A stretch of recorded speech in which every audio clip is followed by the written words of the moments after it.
बिस्मिल्लाहिर्रहमानिर्रहीम। देखें, हमने एक ऐलान किया था आपसे चंद महीने पहले कि जो पूरे सिंध का लोड है डायलिसिस का, वो इस वक्त कराची पे पड़ रहा है। और जो मरीज़ हैं पूरे सिंध से बेचारे, वो अगर डायलिसिस कराने आते हैं तो एक तो उनकी रिहाइश के लिए कोई जगह नहीं है, वो फुटपाथों पे सोते हैं। अगर उनका हफ्ते में 3 डायलिसिस है तो वो 6-6 महीने 7-7 महीने अपने बच्चों के साथ, अपने प्यारों के साथ यहीं रहते हैं। बड़ी मुश्किल से किसी सराय या किसी होटल में खुले आसमान के नीचे सोते हैं, फुटपाथों पे सोते हैं।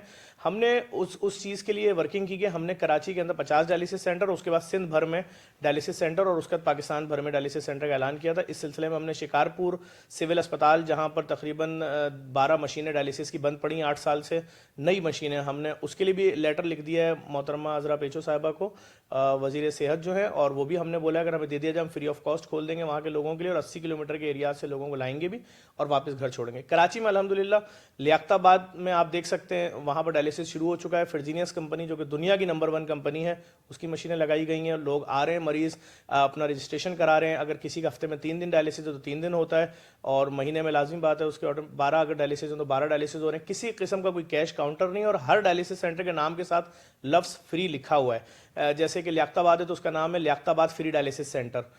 इसी तरह से जो गुलशन इकबाल का है, वो जिन साहब ने डोनेट की है बिल्डिंग, उनके नाम से रखा गया, उनकी मरहूमा बीवी के नाम से, फिरोज़ा फातिमा फ्री डायलिसिस सेंटर। इसी तरह से मज़ेदार हलीम जो है समनाबाद गुलबर्ग में, वहाँ जो खोला गया सेंटर, उसका नाम है समनाबाद फ्री डायलिसिस सेंटर। इसी तरह से सोल्जर बाजार में रिजवान साहब बनवा रहे हैं, तो वो उनके वालिद मरहूम के नाम से बन रहा है। हमने कराची में सरजानी टाउन में GFS बिल्डर के साथ मिलकर बनाया। उसमें जो बनाया है वो 2 मंजिला है, उसके अंदर नीचे वाले फ्लोर में डायलिसिस है, वो भी इस हफ्ते उसका इफ्तिताह हो जाएगा, और ऊपर वाले फ्लोर में अल्ट्रासाउंड, एक्सरे और OPD वो भी फ्री है, क्योंकि सरजानी टाउन और उसके पीछे जितने गोट हैं। तो अभी आज मेरी DC ईस्ट आसिफ जान साहब से बात हुई है, अगर वो उनसे 2 जगहों की बात चल रही है, अगर वो भी हो जाती है इंशाल्लाह, तो हमने उनसे बोला दोनों डिस्पेंसरी में हमें सिर्फ 3-3 कमरे चाहिए, एक RO प्लांट के लिए, एक डॉक्टर के लिए, और एक बड़ा हॉल चाहिए जिसमें मशीनें लगेंगी। मशीनें इंपोर्ट कर ली हैं हमने, मजीद डोनर्स हमें ताउन कर रहे हैं। सुई सदरन गैस ने हमें लियारी के लिए दे दिया है फंड, और लियारी का डायलिसिस सेंटर जो होगा वो भी 600 मरीजों को देखेगा। हम लियारी से आगे भी एक और सेंटर बना रहे हैं उस्मानाबाद में, या लियारी के अंदर ही किसी और जगह, ताकि वो 1200 मरीज उस इलाके कवर करेगा। इससे आसानी हो जाएगी कि एक तो जिन जिन जगहों पे डायलिसिस 2 घंटे का हो रहा है स्टैंडर्ड टाइम, वो 4 घंटे पे आ जाएंगे जब लोड डिवाइड होगा। उससे मरीज को ये फायदा होगा कि वो देखें, जिस तरह पूरी दुनिया में डायलिसिस का मरीज तकरीबन 15 साल, 20 साल और 25 साल तक जिंदा रहता है, लेकिन हमारे यहाँ डायलिसिस का मरीज जो है, एक तो माशरा उसको इतना डरा देता है, और दूसरा कुछ ऐसी मजबूरियां हैं इलाज में, या कुछ जगहों पे ऐसा सिस्टम है कि शायद 1 साल, 1.5 साल, 2 साल में मरीज हिम्मत हार जाता है, या इलाज की वजह से वो फिर नहीं जिंदा रह पाता। तो हमारी कोशिश है कि लोग जिंदा रहें, और 20, 25, 30 साल और इस मरीज से जैसे पूरी दुनिया में लोग मुकाबला कर रहे हैं, पाकिस्तान में मुकाबला करें। तो ये प्रोजेक्ट है हमारा। सर, इसका जो खर्चा है, जो बजट कितना है? देखें, इसमें होता ये है कि हमने जब इस प्रोजेक्ट पे वर्किंग की तो हमें अंदाज़ा हुआ प्राइवेट अस्पताल माफियाज जो हैं, वो एक अस्पताल प्राइवेट खोल के उसमें 12-13 मशीनें लगाकर महीने का करोड़ों रुपए कमा रहे हैं। कोई प्राइवेट अस्पताल एक डायलिसिस का 10,000 ले रहा है, कोई 15,000 ले रहा है, कोई 25,000 भी ले रहा है। तो एक आम आदमी 75,000 रुपये कैसे दे सकता है एक हफ्ते के अपने 3 डायलिसिस के? तो हमने फिर इसके ऊपर वर्किंग की। हमने जब पूरी कॉस्ट निकाली है तो तकरीबन 3200 से 3500 रुपये डायलिसिस की कॉस्ट आती है, और वो सारे पैसे मुखैर हजरात देते हैं। और एक सेंटर बनाने में जो कॉस्ट आ रही है, चूंकि हमने मशीनें ज़्यादा क्वांटिटी में ले रहे हैं, तो हमें अच्छे रेट मिल गए, कम डिस्काउंट दे रही है कंपनी, हमें 5 साल की पार्ट्स की वारंटी दी जा रही है। तो RO प्लांट, और उसके साथ RO प्लांट के एक RO प्लांट रखते हैं, क्योंकि हर मरीज के जिस्म में 300 लीटर पानी 4 घंटे के अंदर जाता है, और फिर निकल के वो ज़ाया किया जाता है पानी। तो अच्छी कंपनी का इंपोर्टेड RO प्लांट, बाहर की मशीनें, अच्छे बेड, और हर मरीज के सिरहाने हम TV लगा रहे हैं, ताकि वो 4 घंटे जो उसको मशीन पर गुजारने, उसमें वो तिलावत सुन ले, उसमें नात सुन ले, या उसमें खबरें, या जो भी देखना चाहे, उससे 4 घंटे गुजर जाए।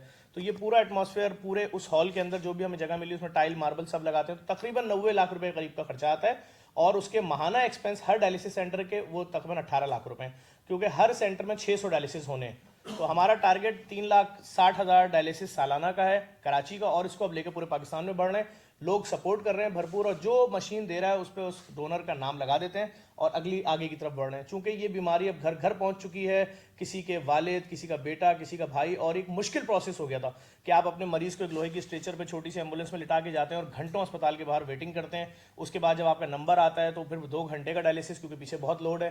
तो अब हम कोशिश कर रहे हैं लोगों को कम से कम इसमें रिलीफ फराम करें, उस प्रोजेक्ट को स्पीड में पाकिस्तान भर में फैलाएं। अच्छा, इस बीमारी को रोकने के लिए भी आपकी आवाज़ उठा रहे हैं? देखिए, हम इस बीमारी को कैसे रोक सकते हैं? मैं जिस इलाके में रहता हूँ, सेंट्रल में, फेडरल एरिया में, मेरे घर में जो पानी आता है, अगर मैं गिलास में नल से पानी भर के रखूंगा तो दूसरे दिन उसमें पेशाब की बू और उस पर चिकनाई की लेयर तैयार होती है। क्यों? गटर और पीने का पानी मिक्स होकर आ रहा है। ऐसी सूरत हाल में हम कैसे गुर्दों की बीमारी से बच सकते हैं? फिर चूंकि डिप्रेशन है शहर में, मुल्क में टेंशनें हैं, बेरोजगारी है, मुसीबतें हैं, इन हालात के अंदर लोग शुगर के मरीज हो रहे हैं और लाजिम बात है जब इलाज अफोर्ड नहीं कर सकते तो ऑटोमेटिकली किडनी फेलियर और इन तमाम चीज़ों की तरफ जा रहे हैं।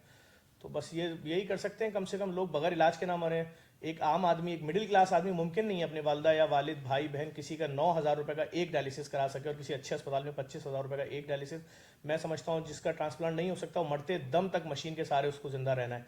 जिस पेशेंट की एक बार रजिस्ट्रेशन हो गई आपकी मशीन के साथ, अब वो मरते दम तक उस मशीन के सहारे ही रहेगा। तो हम कोशिश कर रहे हैं उसका टाइम अच्छा गुजरे। इस पे हम बहुत सारी देखते हैं, जैसे सिंध गवर्नमेंट है या मरकज है, बहुत से इनके जो छोटे हॉस्पिटल हैं या डिस्पेंसरीज हैं वो बंद पड़ी है। तो उस पे आपने कोई गवर्नमेंट से बात की है कि अभी वो अभी आपको अभी यही हो रहा है। हमने समनाबाद डिस्पेंसरी इन्होंने हमको दी है, उसके अलावा इन्होंने हमें लियाकताबाद डिस्पेंसरी दी है और हमने उसको इस तरह बना दिया कि अंदर जाएंगे तो आपको शायद पाकिस्तान का सबसे महंगे अस्पताल का लुक आएगा। उसकी रेनोवेशन, उसकी शक्ल, हमने रिमोट वाले बेड लगाए, हमने पूरी शक्ल चेंज कर दी है। हमें थोड़ा सा ओवरऑल बता दें, जैसे पहले आप इसकी रजिस्ट्रेशन वगैरह का क्या तरीकाकार होगा अगर कोई पेशेंट है? देखें, इसके अंदर सबसे ज़्यादा अपनाइयत तो ये है कि आप जिस इलाके में रहते हैं उस इलाके के अंदर खुल रहा है और उस सेंटर का नाम है कि free dialysis centre Liaquatabad, Landhi free dialysis centre, Korangi free dialysis centre, Baldia free dialysis centre. तो उस इलाके का मरीज कभी भी ये बोर्ड देखने के बाद आगे कहीं नहीं जाएगा, उसने वहीं आना है, आके डॉक्टर को बताना है, डॉक्टर बोलेगा ठीक है जी आपका टाइम ये है, इतने बज के इतने मिनट पे आप आएंगे पीर को, फिर आपका डायलिसिस तीसरे दिन तो आप आएंगे जी बुध को, फिर आप आएंगे जी हफ्ते को। वो अपनी रजिस्ट्रेशन कराए, फ्री में आए। अगर वो इंजेक्शन भी अफोर्ड नहीं कर सकता बाहर से तो वो भी हम फ्री में दे रहे हैं। हम किसी किस्म का कोई कैश काउंटर है ही नहीं। अगर कोई आदमी ये कहता है कि मैं फ्री इलाज नहीं कराना चाहता, हमारे जैसे पास ऐसे यूपी में है, हमारे तो पास ये आपको चक्कर नहीं है। वो रखा हुआ है कि जी वो किस डब्बे में नहीं, हम किसी ऐसी चक्कर में इन्वॉल्व नहीं हो रहे हैं जिसमें हमारा स्टाफ कभी भी करप्शन में इन्वॉल्व हो या कोई करप्शन का रास्ता खुला हो। यही वजह है हमारे किसी दस्तरखान पे चंदे की पेटी नहीं होती, हमारी एम्बुलेंसों पे स्टिकर नहीं होता।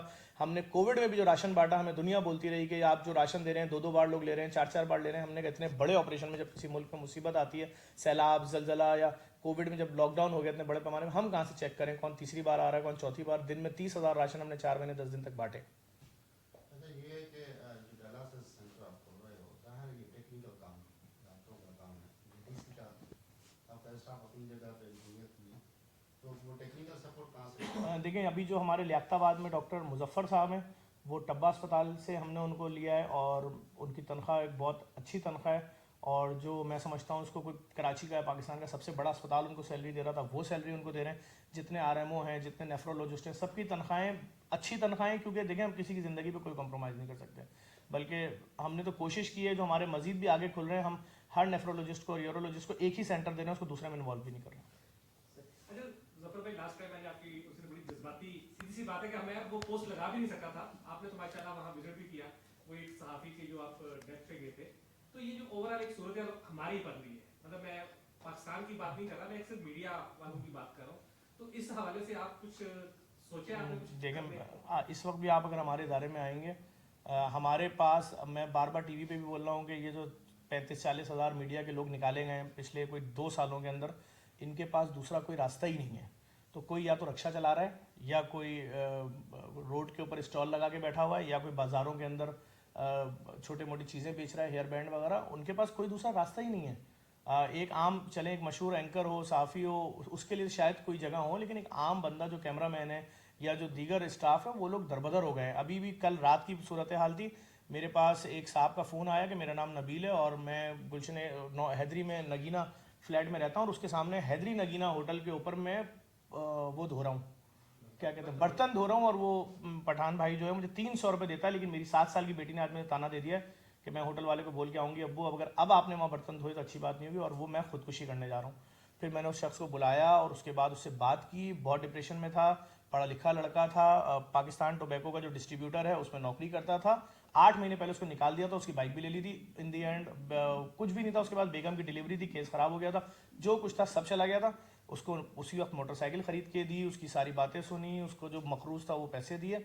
अब बात यह कि हर आदमी यही लफ्ज़ बोल रहा है, क्योंकि प्रॉब्लम ये होती है जब आप कोई काम खुल के करते हैं तो डोनर आए ना आए, केसेस लोग अपना समझते हैं कि शायद ये हमारा मसीहा है, ये अब गवर्नमेंट है या ये रियासत है, इनकी तरफ जाना है। तो डोनर्स आए ना आए, केसेस हज़ारों लाखों की तादाद में पूरे पाकिस्तान से आ रहे हैं, और हर दूसरा आदमी के लफ्ज़ यही लगा होता है कि हमारे पास कोई दूसरा रास्ता नहीं है, हमारा आखिरी रास्ता ये है। कोई आपने मीडिया मालकान से बात की? मैंने लाइव प्रोग्रामों में बैठ के देखें, लाइव प्रोग्राम में मेरी बात कट नहीं सकती, तो मैं लाइव प्रोग्रामों में जब भी बैठा हूँ, मैंने अभी भी एक प्रोग्राम किया लाइव, उसमें ही मैंने खुल के बोला एक बड़े चैनल के ऊपर, मैं बार बार बोल रहा हूँ कि आपके जो लोग निकाले गए हैं या जिनकी तनख्वाहें आपने आधी कर दी हैं वो डिप्रेशन का शिकार हो गए हैं, मकरूज होते जा रहे हैं, हर कोई अपने चार्जेस, मकानों के किराए सालाना 10% बढ़ रहे हैं, स्कूल की फीसें सालाना 25% बढ़ रही हैं, और आप तनख्वाहें आधी कर रहे हैं और लोगों को बेरोजगार किए जा रहे हैं। तो मैं तो बार बार बोल रहा हूँ, इसके ऊपर आवाज़ उठा रहा हूँ, और मेरे ख्याल में शायद ये अक्सर ये आते भी हैं, देखा हुआ इन्होंने, आपके साफ़ी भाई हैं। हमारे पास जो इस वक्त टीवी आर्टिस्ट, स्टेज के अदाकार और उनके अस्पतालों के बिल, उनकी कसम, मतलब आप इससे अंदाजा लगाएं, हम तो लोग अदाकारों फनकारों के मरने जीने उनके उसके बाद के मामला भी डील कर रहे हैं, और ऐसे भी फनकार हैं कि जिनके मैं क्या नाम लूँ आपके सामने।